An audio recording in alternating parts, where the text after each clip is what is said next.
Yeah, but they haven't found a way to fix it. That's what I mean. Yeah, well, I guess what I could say is messed up. I guess it wouldn't even call that messed up. What I mean, people who have, let me retract that last statement. I mean, I would trust a marriage when I see people have problems, but they work them out. Okay. That's Yeah, what me I'm too. trying to say. That's what I mean too. Yeah, because no one has a perfect marriage. If you do, I want to know what are y'all doing, because no one has a perfect marriage. Mm-hmm. You know, people that have been through stuff. But my thing is, I want to be able to get information from those people who I see their marriage. I know that they've had problems. Everybody don't know their business. Maybe you know, and that's the thing that they're showing you, that the not the vulnerability, but the conflicts in their marriage. Mm-hmm. As long as I can see that, and as long as I see that you guys are working towards a path, yeah, I will model after that. Mm. So I don't want nobody who say they got a perfect marriage, because something might not be right. Right. If you never get, I love you, but it's times I wake up and don't want to talk to you. Mm-hmm. You know what I'm saying?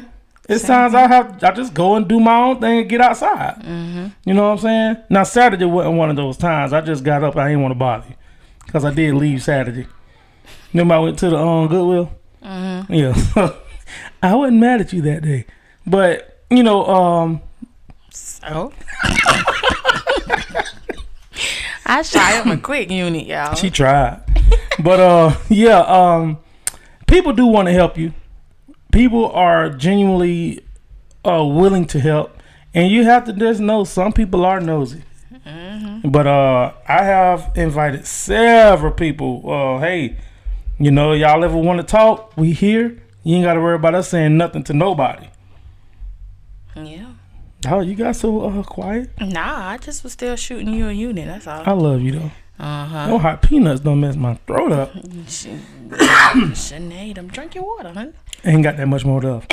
All right, so the second, were you through with that? Yeah. All right, so the second point was, I wish I'd have been more vulnerable. I threw a little ebonics in there. Mm-hmm. All right, said, I met my wife when I was a hotshot professional. I had money, a fancy car, confidence, all that. After we got married, I lost my job, but I was determined not to let her see me as anything less than who I was when we first got together. I kept up a pretty good facade, but I was really struggling inside, especially with my identity. I know she was on to me because she always offered to talk, but I was always like, nah, I'm good. Eventually, she got tired of my BS, and it just snowballed from there. She wasn't sure how to trust me anymore, all because I was trying to play it cool. What you think about that? I don't try to play it cool. I let you know. Yeah. I wish I can talk. He would have said more. I wondered, did he feel like he was a failure because he lost his job and that's why he didn't want to talk? I'm kind of confused by this one. I can see that. I can see losing your identity too. And see, I'm glad I ain't had nothing when we met. Well, dog, honey.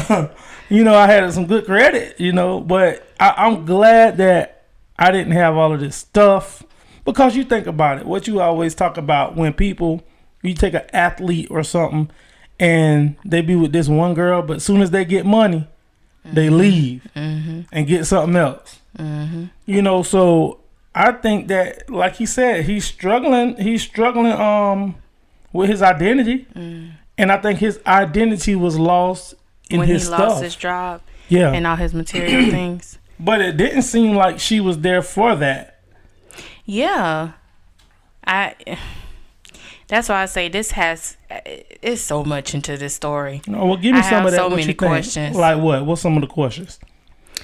Like my first one, that's my main one. Did you feel like a failure because you lost your job? But did you feel bad for your family, or did you feel bad for yourself?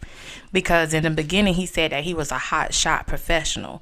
So were you embarrassed that you wasn't that anymore, or what? Like, you know, what is the true problem here? His identity, honey.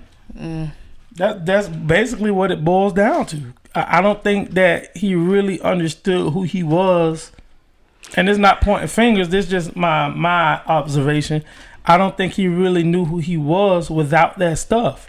Yeah, and it seemed like she loved him unconditionally too. Right, because if she was a gold digger when he lost that job, she wouldn't have been asking him, "Do you want to talk?" 2 fingers, peace. You know, so out of that, I would say know who you are in this relationship. And we talked about this, finding your identity. We always say that, and being an individual person, even though you're one.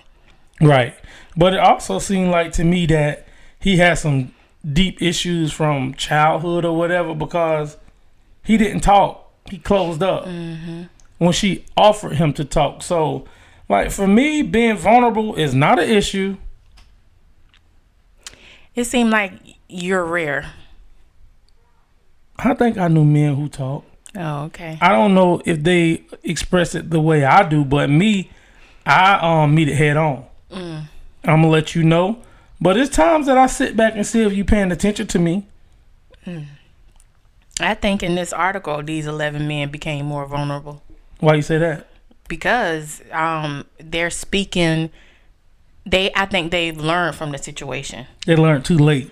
Yes, but now they probably would be more vulnerable and talk and open up. Definitely this guy. I just feel like if it's something that you work for, if it's something that you put your energy and time into, it's worth fighting for, and it's worth keeping. And for me, I'm always going to hit this situation head on. If I feel like I got to drop my guard for a little while, I'm gonna drop it. And see, this is where I think men who say that they're alpha males or beta males, they get confused with those roles. See, I don't have a role on me. I don't claim to be an alpha or a beta. Child, he try to be sometimes. That means you know I'm a leader then. That means you know I'm a leader. But I don't put that pressure on myself. I'm just me.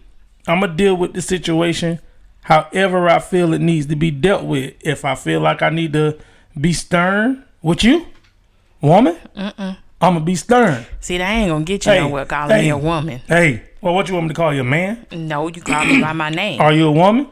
Yes, I am. Are you a woman? Yes. All right, then, woman. But you know how that word, that word come across. Hey. You don't want me to call you boy. That's different. That's just disrespectful. I ain't no woman I'm a grown man. I'm a man. And you gonna listen to me as see.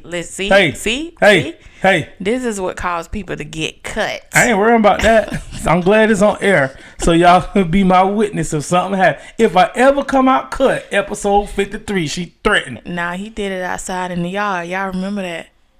I did what outside in the yard? Cut yourself. No, I did. Let me tell y'all, this is a little off topic, but I bought a machete. I was just getting ready to talk about that. I put it where she can't. I left it on the roof for a reason. Oh, that's why you said that? Yep, I left my machete right on the roof. You want it, you gonna have to work for it. Oh, okay, I got you. Y'all know these women be having two personalities. You know, they be snapping. Once that neck go like this and their eyes closed, that's the other person coming out. I'm smart enough to know hide the weapons, because they don't know who they is. They crazy. He left it on the roof, y'all. Now, you want it, you go get it, you bad. I left it right on the roof. Okay, I know what part of the roof is on. You going to have to climb up there to get it. He's a smart man. But by the time you climb up there, I'm going to move the ladder. I'm going to give you time to think about it so you can calm down. If I got to do all that, I'm done. But see, the other personality be done kicked in. You don't know who it is. Oh, gosh, that's too much. But anyway, what we was talking about before we went off? Oh, the way you handle situations. If I need to approach it head on, I will. But I'm also a calm person, and I know how to be vulnerable and express my feelings as well. Yeah. So, what you had anything else to say about that? No, that was it about that one. All right, let's go to the next part, and I think this ought to be a pretty interesting one. Okay. You gonna read it? I wish I'd been less insecure about our sexual problems.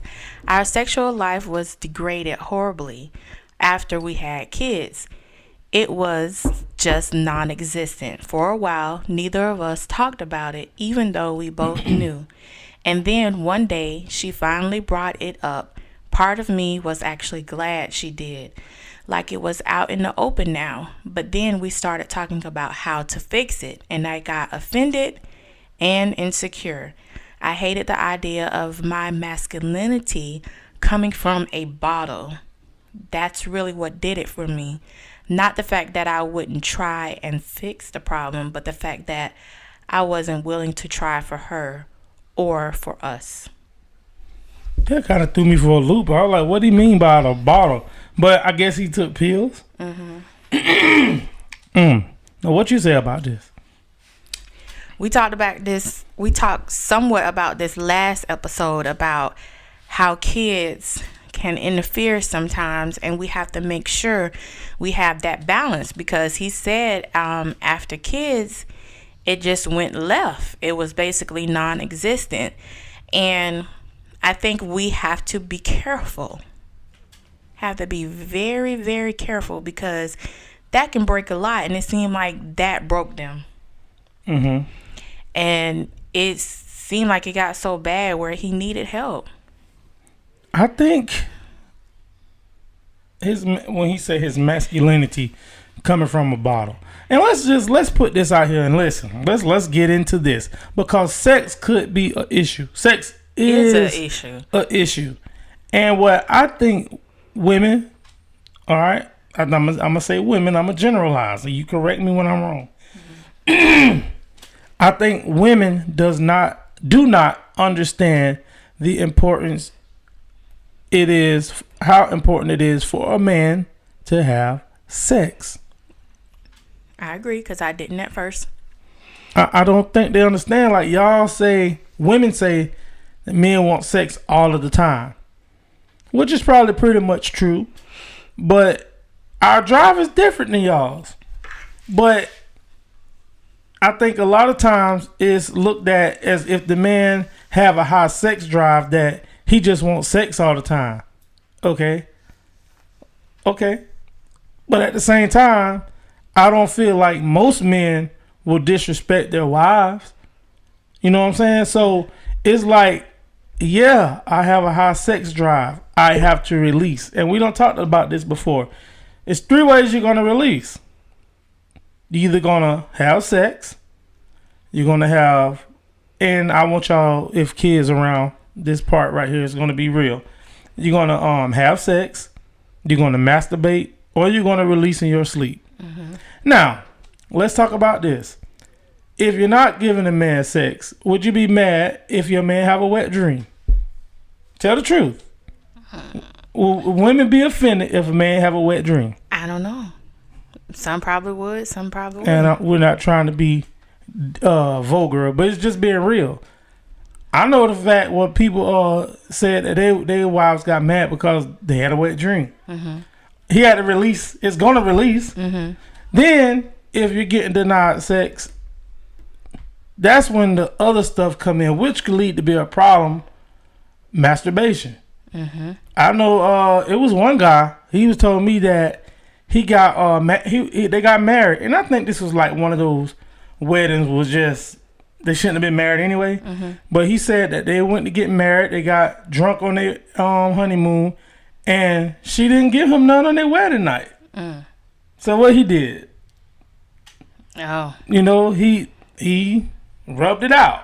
And that's just to be real. I'm like, on your wedding night? Well, you know, it's like, why do women stop producing sex like that if it's not a problem, if it's not for marriage or something?